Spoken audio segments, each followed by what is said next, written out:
All right, guys, you got my boy DJ here. What's going on? And what did you do today, sir? So we finished top 4 with Maliss at Ignister. Okay. Any shout outs? Of course, I want to shout out everybody at Cool Stuff, my roommate Miles, who helped me pick up the cards.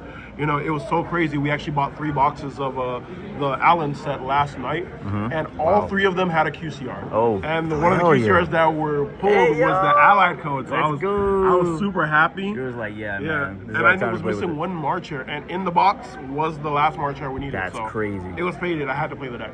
Absolutely. Fun fact, you're actually my first deck profile on the channel, bro. Really? Yeah, bro. Always happy? Hell yeah. All right, man, let's get into it. Sure. Starting off, we play the standard names. We play 3 Chessie. Yes, sir. Everyone knows what this dust was amazing. We forced out a lot of Ash Blossoms and imprints with this. This is usually just to get us free cards, and it's the only name that's still at 3, and you have to play this. Hand trap bait. Yes, sir. We play, of course, 3 Marcher. This card is amazing. It's recursion, extender. It does everything you need it to do. So, also Awesome. another 3 of. Absolutely.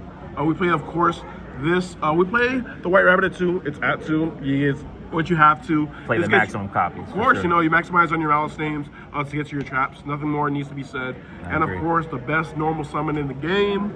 Normal summon the Dormouse, man. You know, if your opponent doesn't have anything, you're just going full combo and winning the game off of this 1 card. That beautiful prismatic secret. You know, I'm really happy to have it. That's it for the Maliss names. Next, we play the Ad Ignisters for the support. We play, of course, 3 backup. This card is amazing on normal or special search and pitch. This as an extender is so crazy. Even like when you get nibbed or whatever, you make Link Spider and you can summon this and then search and pitch and just keep going. Just having more pushes in general is just always amazing to have. Awesome. To round up, we play the Wizard. You know, this. Khalifa. Yes, sir. This card was so crazy. I was drawing broken all day. Sometimes hard drawing this and putting my opponent on using all their interruptions and just having this to push through was just so good. So awesome. That closes out with the Cyber's name, so it felt pretty good. Moving on, we have the hand traps. Fua, man, if this card resolves, your opponent's either passing or giving you enough cards to break the board. So mandatory. Of course, you know, in this format, you need to have this card. Then we play the card to counter that card, 3 Ash Blossom. Also mandatory. Standard, everybody knows what it does and knows what it answers. We play Bell. This is always for Draco Tail. It's for Maliss the Mirror Match. It's for Yummy. It's for Mitsurugi. This card hits just about every deck in the format. So if you can main deck it, you should be main decking this card. Probably one of the best hand traps right now. Of course. Then we have the pseudo hand traps and extenders. So in theory, I played 3 Bestials. I wanted to play more Baldrake, but I found that the clean 41 number just it cleans up a little bit better when I had the second Baldrake, but cutting it down made the hands a lot better and played through more stuff, so I kept it at a clean 40. I just wanted to maximize on efficiency, and these just do their job. I agree with that logic. Of course. Moving on to the spells, we play, of course, the 2 Underground and the 1 Terraforming. Essentially, you're playing 3 copies. A lot of times, I was hard drawing the Underground, and I was either holding it or getting my opponent to feel really uncomfortable, where I was banishing it with Chessie if I had a second one in hand, or I was going to access it with a Red or Blade. So a lot of people know this, but this card is just insane. As a starter, as an extender, it does everything. There's a reason this card is at 2, and I wouldn't be surprised in the future if anything happens to this. So. I would hope not. I hope not too. Yeah, I just picked up the deck, so you know, we're trying to get there. Leave it untouched. Then of course we play the Mirror.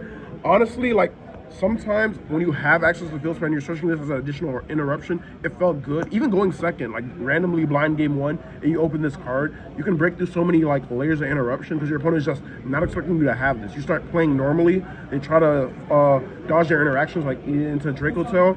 Using this on a Thalion felt so amazing. So just an amazing card overall. I like that card a lot. Of course, we play the Broken One-Ofs. Of course, we play Call By and Gold Sark. So this obviously is just to answer the Fua, it's to answer the Ash Blossoms, the Bell, the cards that usually try and stop your turn.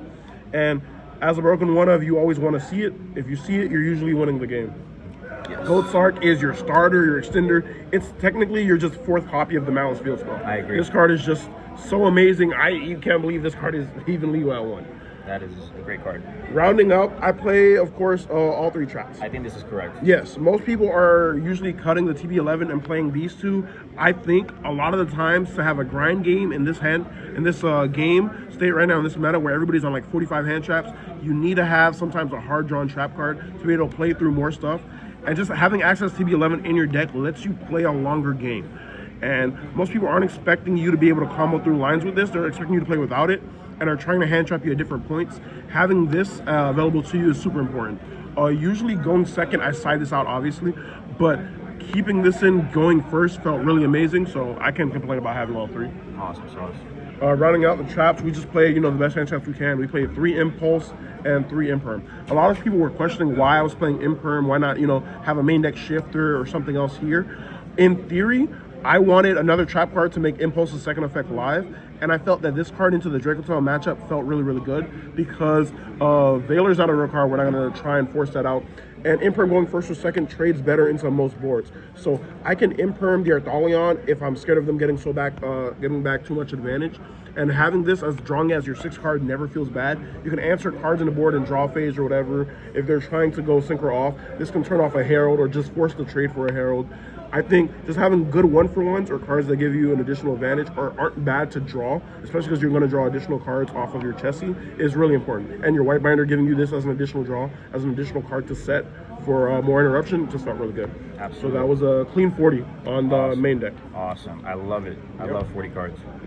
Moving on to the extra deck, we play all the best Link ones we can. We play the Link Spider for when you get Nib, the Almirage for when you have to normal summon a bad card like a hand trap or something to get your play started, it being a Cybers. It's crazy. We played double Link Rebo. This card has been amazing all day. I answered a Dracotail trap with this. I answered the Evenly with this. You enter so many cards, and people also forget about the additional effect that it has where you can tribute a adding Mister that is summoned from the extra deck and you can summon this back.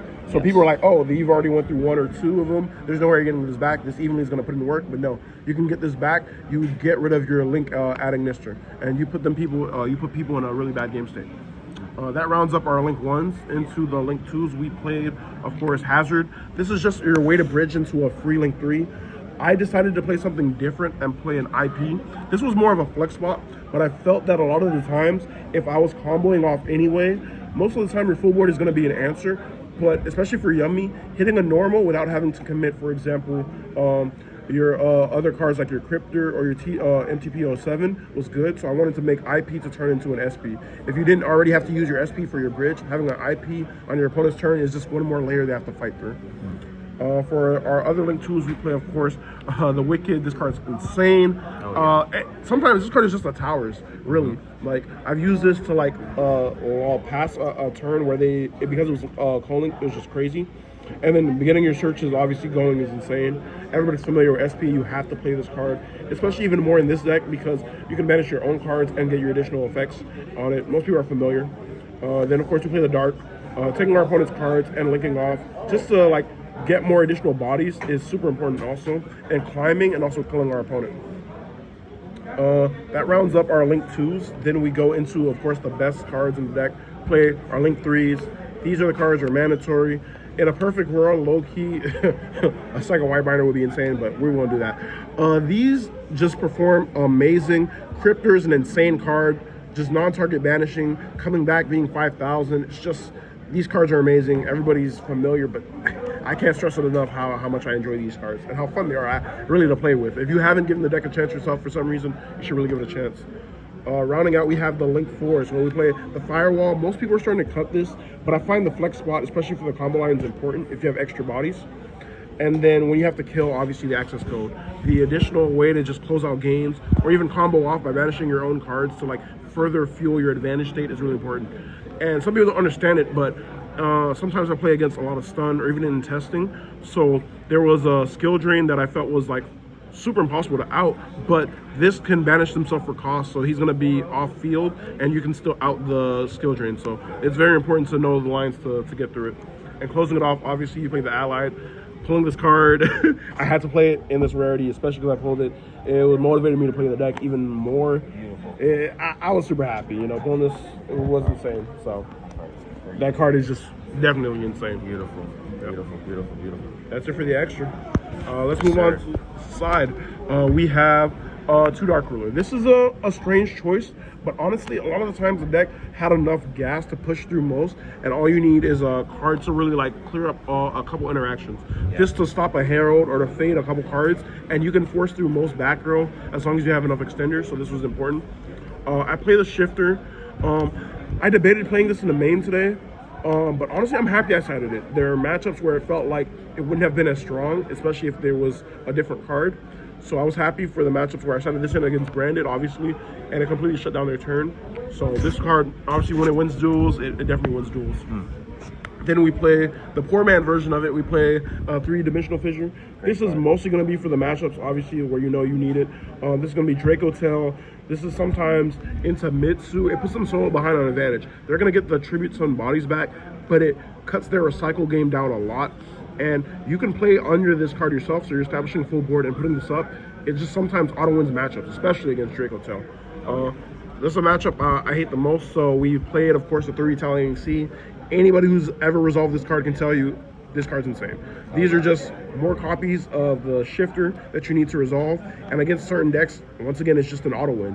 This card is just insane. Yeah.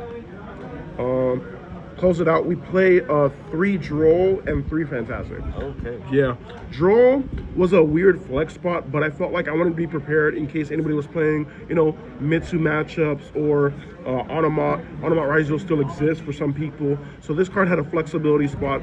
Sometimes even going first if you were getting scared of getting fooled, where you would give them the one draw, fool yourself. Draw yourself and then keep playing. So it was never really too bad to see. And it felt like it was flexible enough to impact the games where I needed it to. And then the Phantasme was just the perfect sweat spot. It helped you dig deeper to look for your, your 2-1s like your Dark Ruler, or your more cards like Imperm, or I should say not Imperm, Dominus Impulse to like really stop your opponent.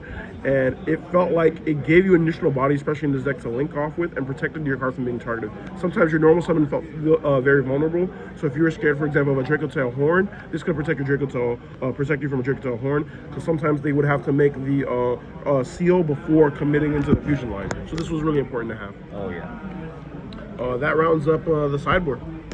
Fantastic, a great card. Yeah, I was super happy I had it.